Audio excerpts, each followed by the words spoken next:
함께 기도하겠습니다. 하나님 감사합니다. 새날 주신 주님, 오늘도 주님께 예배하며 이 하루 시작하게 하시니 감사합니다.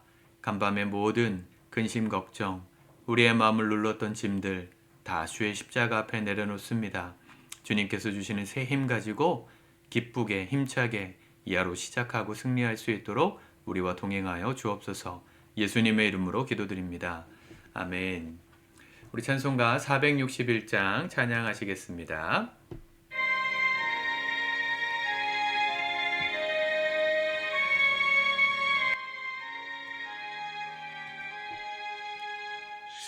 십자가를 질 수 있나 주가 물어보실 때 죽기까지 따르오리 성도 대답하였다. 우리의 심령 주의 것이니 주님의 형상 만드소서. 주 인도 따라 살아갈 동안 사랑과 충성 늘 바치오리다. 너는 기억하고 있나 구원받은 강도를 저가 회개하였을 때 낙원 허락받았다. 우리의 심령 주의 것이니 주님의 형상 만드소서. 주 인도 따라 살아갈 동안 사랑과 충성 늘 바치오리다.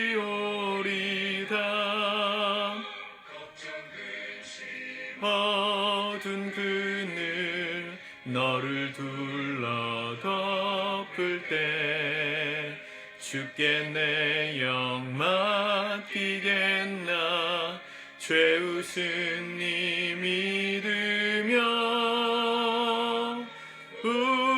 우리의 심령 주의 것이니 주님의 형상 만드소서. 주 인도 따라 살아갈 동안 사랑과 충성 늘 바치오리다.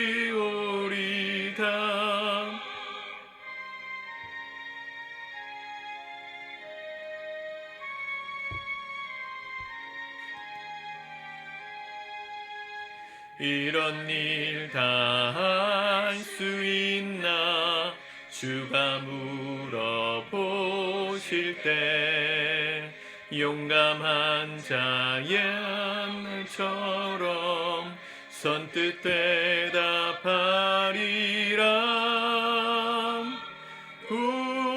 우리의 심령 주의 것이니 주님의 형상 만드소서. 주 인도 따라 살아갈 동안 사랑과 충성 늘 바치오리다.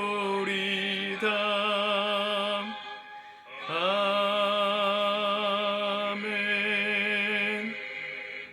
아멘. 오늘 하나님 말씀은 욥기 41장입니다. 읽고 묵상하겠습니다. 41장. 내가 낚시로 리워야단을 끌어낼 수 있겠느냐? 노끈으로 그 혀를 맬 수 있겠느냐? 너는 밧줄로 그 코를 끌 수 있겠느냐? 갈고리로 그 아가미를 끌 수 있겠느냐?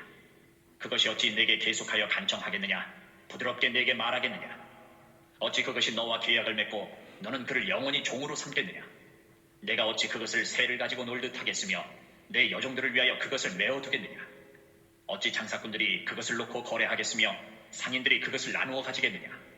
내가 능히 많은 창으로 그 가죽을 찌르거나 작사를 그 머리에 꽂을 수 있겠느냐? 내 손을 그것에게 얹어보라. 다시는 싸울 생각을 못하리라. 참으로 잡으려는 그의 희망은 헛된 것이니라. 그것의 모습을 보기만 해도 그는 기가 꺾이리라. 아무도 그것을 격동시킬 만큼 담대하지 못하거든 누가 내게 감히 대항할 수 있겠느냐? 누가 먼저 내게 주고 나로 하여금 갚게 하겠느냐? 온 천하에 있는 것이 다 내 것이니라. 내가 그것의 지체와 그것의 큰 용맹과 늠름한 체구에 대하여 잠잠하지 아니하리라. 누가 그것의 겉가죽을 벗기겠으며 그것에게 겹재가를 물릴 수 있겠느냐? 누가 그것의 턱을 벌릴 수 있겠느냐? 그의 둥근 이틀은 힘이 두렵구나. 그의 질비한 비늘은 그의 자랑이로다. 튼튼하게 봉인하듯이 닫혀있구나. 그것들이 서로 달라붙어 있어 바람이 그 사이로 지나가지 못하는구나. 서로 이어져 붙었으니 능히 나눌 수도 없구나.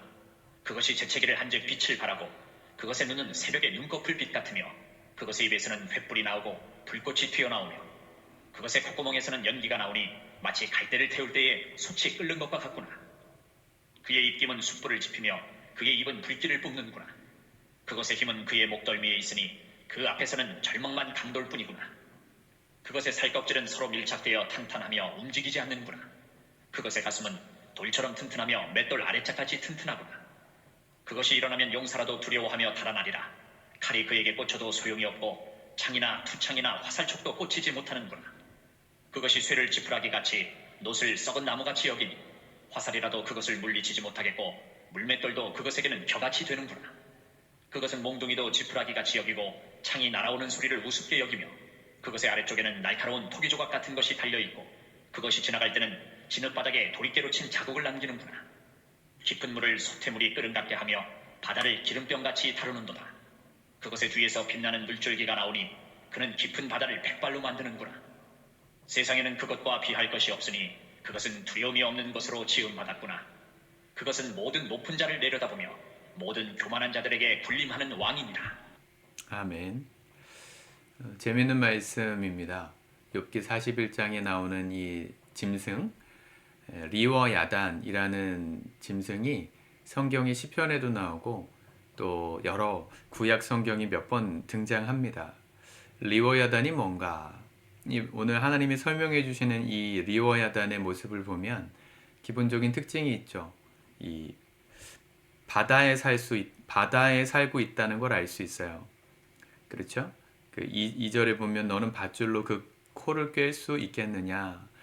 갈고리로 그 아가미를 꿰 수 있겠느냐? 그러니까 아가미를 갖고 있고 또 바늘로 낚시하듯이 잡아야 하는 그런 거니까 아무래도 바다에 있었던 이 해양 짐승, 해양 동물이라고 볼 수 있겠습니다.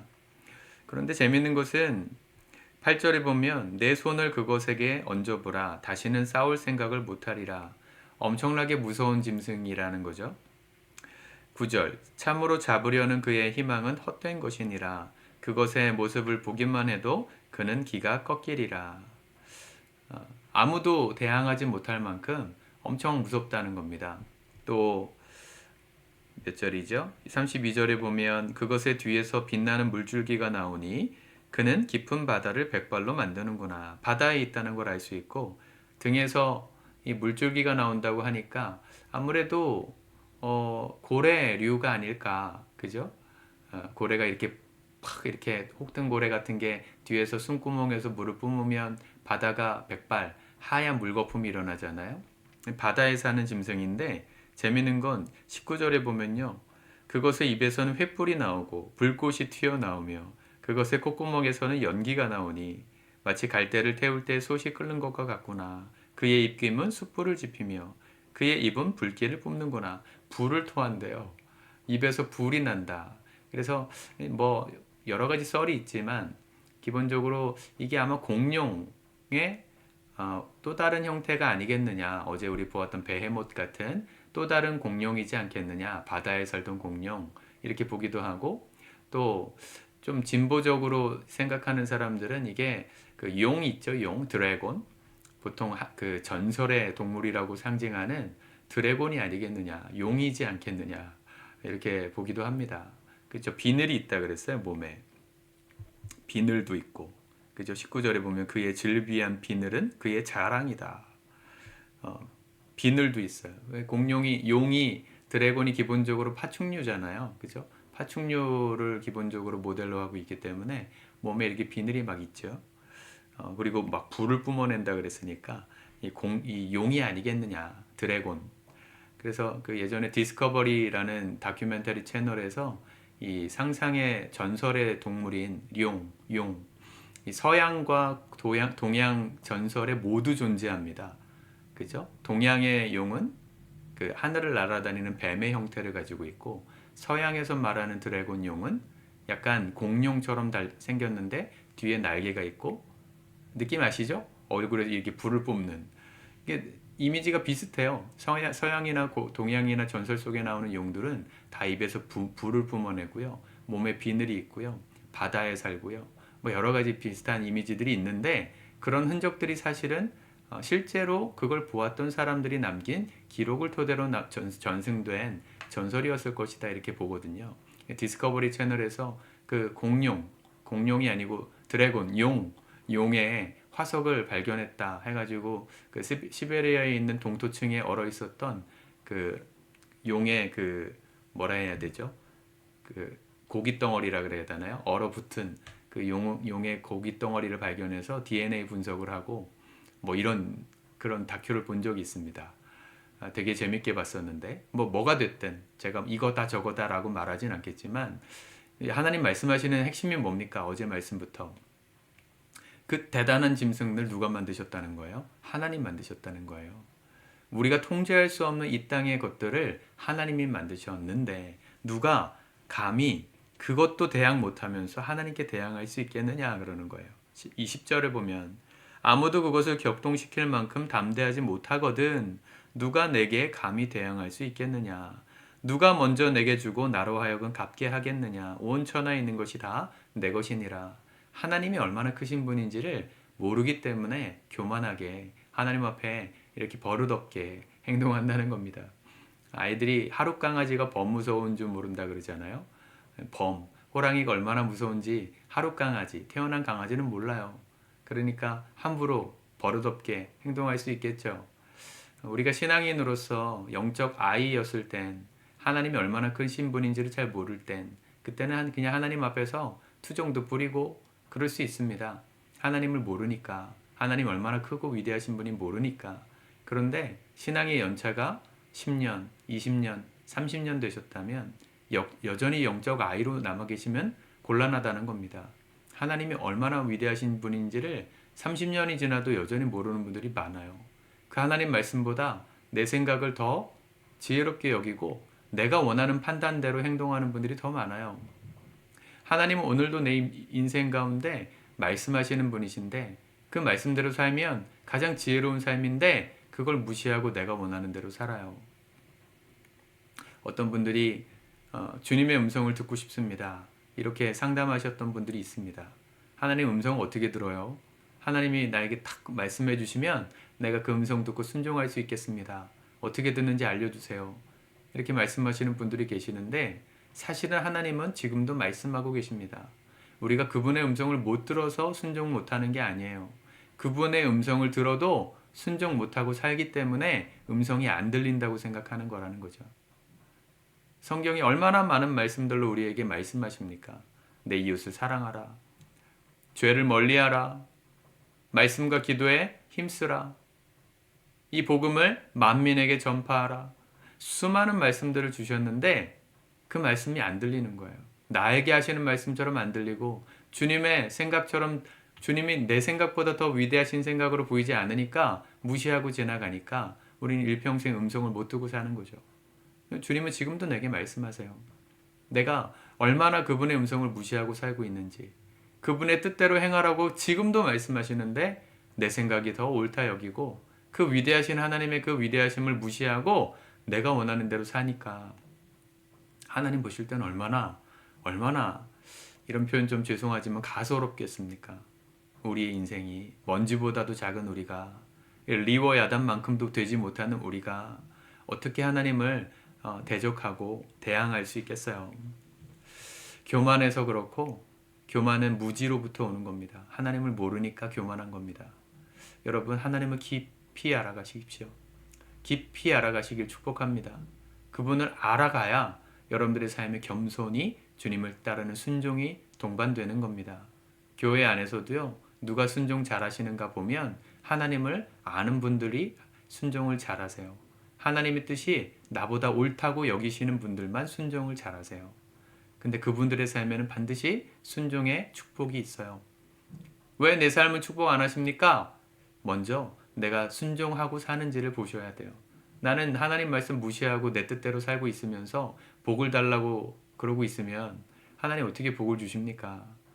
막 살아도 복 주시면 그 하나님 나쁜 하나님이죠. 여러분, 여러분들의 인생에 하나님을 첫 번째 자리에 모십시오. 모시시기 바랍니다.